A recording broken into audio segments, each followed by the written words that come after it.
പ്രജകളോടുള്ള ഉത്തരവാദിത്വത്തിന്റെ ഭാരമോർത്ത് മരണത്തിന് വേണ്ടി ദുആ ചെയ്യാൻ പോലും ഉമർ ഇബ്നു അബ്ദുൽ അസീസ് ആവശ്യപ്പെട്ടിട്ടുണ്ട്. സത്യവും നീതിയും കൃത്യമായി നടപ്പിൽ വരുത്താൻ സാധിക്കുമോ എന്ന ഭയമായിരുന്നു എല്ലാ മാതൃകാ ഭരണാധികാരികൾക്കും. റിസാല അപ്ഡേറ്റ് മുഹമ്മദ് ഫർഹാൻ നവാബ് എഴുതുന്നു, അധികാരം അലങ്കാരമല്ലാത്തതിനാൽ നീതിമാനായ ഭരണാധിപന്റെ ഒരു ദിവസം 60 വർഷത്തെ ആരാധനയേക്കാൾ ഉത്തമമാണ്. മറ്റൊരു നിവേദനം, 3 വിഭാഗത്തിന്റെ പ്രാർത്ഥന തട്ടുകയില്ല.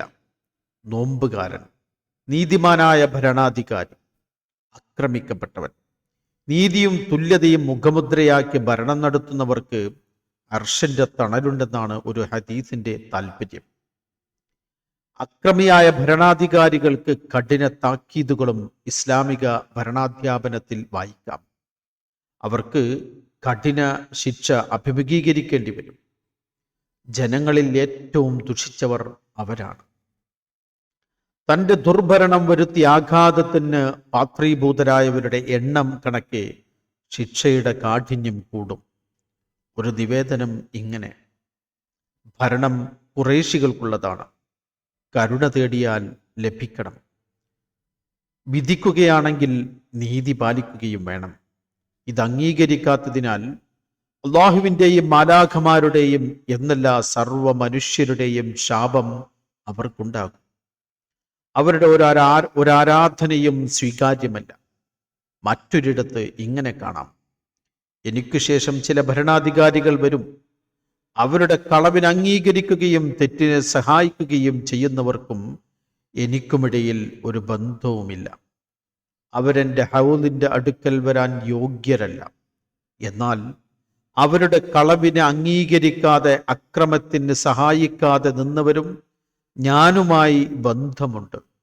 അവർ എൻ്റെ ഹൗലിൽ വരാൻ യോഗ്യരാണ്. ഇങ്ങനെ അനവധി അധ്യാപനങ്ങൾ. ഭരണസാരഥ്യം ഇത്രമേൽ സൂക്ഷ്മതയോടെ കൈകാര്യം ചെയ്യേണ്ട ഉത്തരവാദിത്തം ആയതിനാലാണ് സൂക്ഷ്മശാലികളായ പലരും നേതൃസ്ഥാനം ത്യജിക്കാനും ഏൽപ്പിക്കപ്പെട്ട സ്ഥാനത്തിൽ നിന്ന് ഒഴിഞ്ഞു മാറാനും അതിയായി ആഗ്രഹിച്ചത്. സാരഥ്യം ഏറ്റെടുത്തവർ സദാ സൂക്ഷ്മതയിലും കാര്യഗൗരവത്തിലും ഉത്തരവാദിത്ത പൂർത്തീകരണത്തിലും വ്യാപൃതരാകും. അബൂബക്കർ സിദ്ദീഖ് റളിയല്ലാഹു അൻഹു ഭരണസാരഥ്യം ഏറ്റെടുത്തപ്പോൾ പറഞ്ഞു, ഞാൻ നിങ്ങളിൽ ഏറ്റവും ഉത്തമനല്ല, പക്ഷേ നിങ്ങളുടെ ഭരണാധികാരിയായി നിയോഗിക്കപ്പെട്ടിരിക്കുന്നു.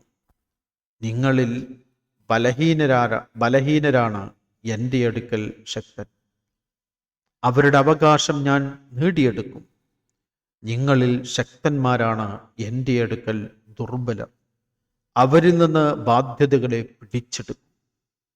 ഞാൻ നല്ല ഭരണം കാഴ്ചവെക്കുകയാണെങ്കിൽ എന്നെ സഹായിക്കുക, അതല്ലെങ്കിൽ എന്നെ സ്ഥാനഭ്രഷ്ടനാക്കുക. നേതൃസ്ഥാനം അലങ്കാരമല്ലെന്ന് സാരം.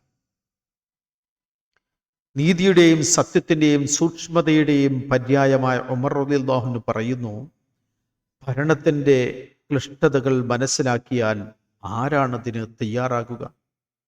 എനിക്കതിൽ നിന്ന് രക്ഷപ്പെടാനാണ് ആഗ്രഹം. ഭരണത്തിലിരിക്കെ തൻ്റെ പ്രജകളുടെ ഏതെങ്കിലും കാര്യങ്ങളിൽ വീഴ്ച സംഭവിക്കുമോ എന്ന ഭയത്താലും അവരെക്കുറിച്ചുള്ള വിചാരം കൊണ്ടും ഉമർ റളിയല്ലാഹു അൻഹുവിൻ്റെ ജീവിതത്തിൽ സുഖശയനം ഉണ്ടായിട്ടില്ലത്രേ. ഞാൻ പകലുറങ്ങിയാൽ വിശ്വാസികളുടെ കാര്യങ്ങൾ അവതാളത്തിലാകും. എന്നാൽ രാത്രി ഉറങ്ങിയാൽ എൻ്റെ സ്വന്തം ജീവിതവും പരാജയമാകും. ഈ 2 പ്രശ്നങ്ങൾക്കിടയിൽ എനിക്കെങ്ങനെ ഉറക്കം വരാനാണ്? ഉമർ റളിയല്ലാഹു അൻഹു.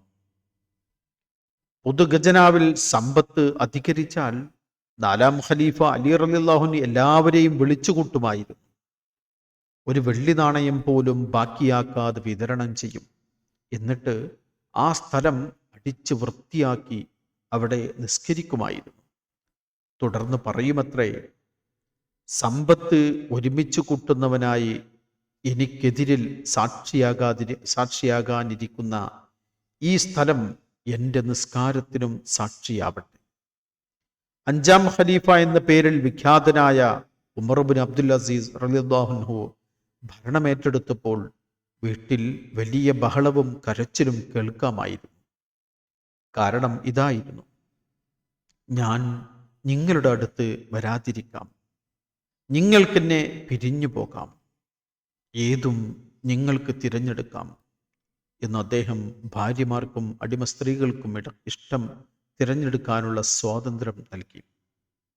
വിശ്വാസികളുടെ കാര്യം മുഴുവനും ഏൽപ്പിക്കപ്പെട്ടതുകൊണ്ട് എൻ്റെ തിരക്കുകൾ കാരണം നിങ്ങളോടൊത്ത് സമയം ചെലവഴിക്കാൻ എനിക്ക് കഴിയില്ല.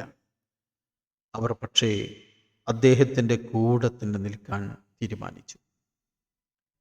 ഒരിക്കൽ തണുപ്പുള്ള സമയത്ത് കുളിക്കാനിരിക്കെ ഒരു ചെമ്പ് പാത്രത്തിൽ ചൂടുവെള്ളം കൊണ്ടുവന്നപ്പോൾ അദ്ദേഹം ചോദിച്ചു, ഈ വെള്ളം നിങ്ങൾ എവിടെ നിന്ന് ചൂടാക്കി? പൊതുപാചകപ്പുരയിൽ നിന്നാണെന്നറിഞ്ഞപ്പോൾ ആ വെള്ളം മാറ്റിവെച്ചു. തണുത്ത വെള്ളം ഉപയോഗിക്കാൻ തീരുമാനിച്ചിരിക്കെ സേവകൻ പറഞ്ഞു, നിങ്ങൾ ഈ തണുത്ത വെള്ളം കൊണ്ട് കുളിച്ചാൽ ജനങ്ങൾക്ക് ഭരണാധികാരി ഇല്ലാതായേക്കും. അദ്ദേഹം ചോദിച്ചു, ഞാനിതെങ്ങനെ ഉപയോഗിക്കും? എനിക്കത് അനുവദനീയമല്ലല്ലോ. സേവകൻ വെള്ളം തിളപ്പിക്കാൻ വേണ്ട വിറകിൻ്റെ ക്യാഷ് കണക്കാക്കി പൊതുഖജനാവിൽ ഏൽപ്പിച്ചാൽ പോരെ? അത് കേട്ടപ്പോൾ അതിൻ്റെ വില തിട്ടപ്പെടുത്തി പൊതുഖജനാവിൽ ഏൽപ്പിക്കുകയും ചെയ്തു. അനേകം വ്യക്തിഗുണങ്ങളുടെ ഉടമയാവണം നല്ല ഭരണാധികാരികൾ. ജനങ്ങൾക്കിടയിലെ സ്വീകാര്യതയ്ക്ക് കാരണമാകും. ഉസ്മാൻ റളിയല്ലാഹു അൻഹു പറയുന്നു, ഖുർആൻ ജനങ്ങളിൽ ഉണ്ടാക്കുന്ന മാറ്റത്തേക്കാൾ പ്രകടമായിരിക്കും സുൽത്താൻ ഉണ്ടാക്കുന്ന മാറ്റം. ഒരു ഭരണാധികാരിയുടെ നന്മയിലൂന്നിയ സ്വാധീനത്തെയാണ് ഇതറിയിക്കുന്നത്. ഭരണാധികാരികളിലെ മോശവശങ്ങൾ ദൂരവ്യാപകമായ പ്രത്യാഘാതങ്ങൾക്ക് വഴിവെക്കുകയും ചെയ്യുന്നു. ഇമാം ഫുലൈൽ ഇബ്നു ഇയാൽ പറഞ്ഞുവല്ലോ, ഉത്തരം ലഭിക്കുമെന്നുറപ്പിന്മേൽ ഞാൻ ഇമാമിന് വേണ്ടി ദുആ ചെയ്യും. കാരണം ഇമാമിനെ അല്ലാഹു നന്നാക്കിയാൽ പ്രജകളും നാടും നന്നാകും. ഭരണ സംവിധാനം മികച്ചതായാൽ ജനങ്ങളുമായി ഇടകലർന്നും അവരുടെ അവസ്ഥകളെപ്പറ്റി വ്യക്തമായി ഗ്രഹിച്ചും നടപടിക്രമങ്ങൾ കൈക്കൊണ്ടും ഭരണത്തിലിരിക്കണം. പല ഭരണാധികാരികൾക്കും ഇതിന് സാധിക്കണമെന്നില്ല. തൻ്റെ വ്യക്തിഗത ഏറ്റക്കുറച്ചിലുകളും ഭരണ സംവിധാനത്തിലെ പോരായ്മകളും പ്രജകളോട് നേരിട്ട് ചോദിച്ച് മനസ്സിലാക്കി വീഴ്ച പറ്റിയ കാര്യങ്ങളെ തിരുത്താൻ ശ്രമിക്കുക. മനുഷ്യരെല്ലാം ഭരണകർത്താക്കളാണ്. ഓരോരുത്തരും സ്വന്തം ശരീരത്തെ ഭരിക്കുന്നവരാണ്. അതേപ്പറ്റി അള്ളാഹുവിൻ്റെ അടുക്കൽ ചോദ്യമുണ്ടാകും. തൻ്റെ ദേഹേച്ഛയ്ക്ക് ഭരണമേൽപ്പിച്ചാൽ ദുരിതമായൊരു ലോകം അവനെ കാത്തിരിക്കുന്നു. ഇമാം ഹസനുൽ ബസരിയുടെ നിവേദനം കാണാം, മനുഷ്യൻ അവൻ്റെ മേൽ അധികാരമുള്ളവനാണ്. ഐഹിക ലോകത്ത് സ്വയം വിചാരണ നടത്തിയവർക്ക് അന്ത്യനാളിൽ വിചാരണ ചുരുക്കപ്പെടുന്നത്. പ്രജകളോടുള്ള ഉത്തരവാദിത്വത്തിന്റെ ഭാരമോർത്ത് മരണത്തിന് വേണ്ടി ദുആ ചെയ്യാൻ പോലും ഉമർ ഇബ്നു അബ്ദുൽ അസീസ് ആവശ്യപ്പെട്ടിട്ടുണ്ട്. സത്യവും നീതിയും കൃത്യമായി നടപ്പിൽ വരുത്താൻ സാധിക്കുമോ എന്ന ഭയമായിരുന്നു എല്ലാ മാതൃകാ ഭരണാധികാരികൾക്കും.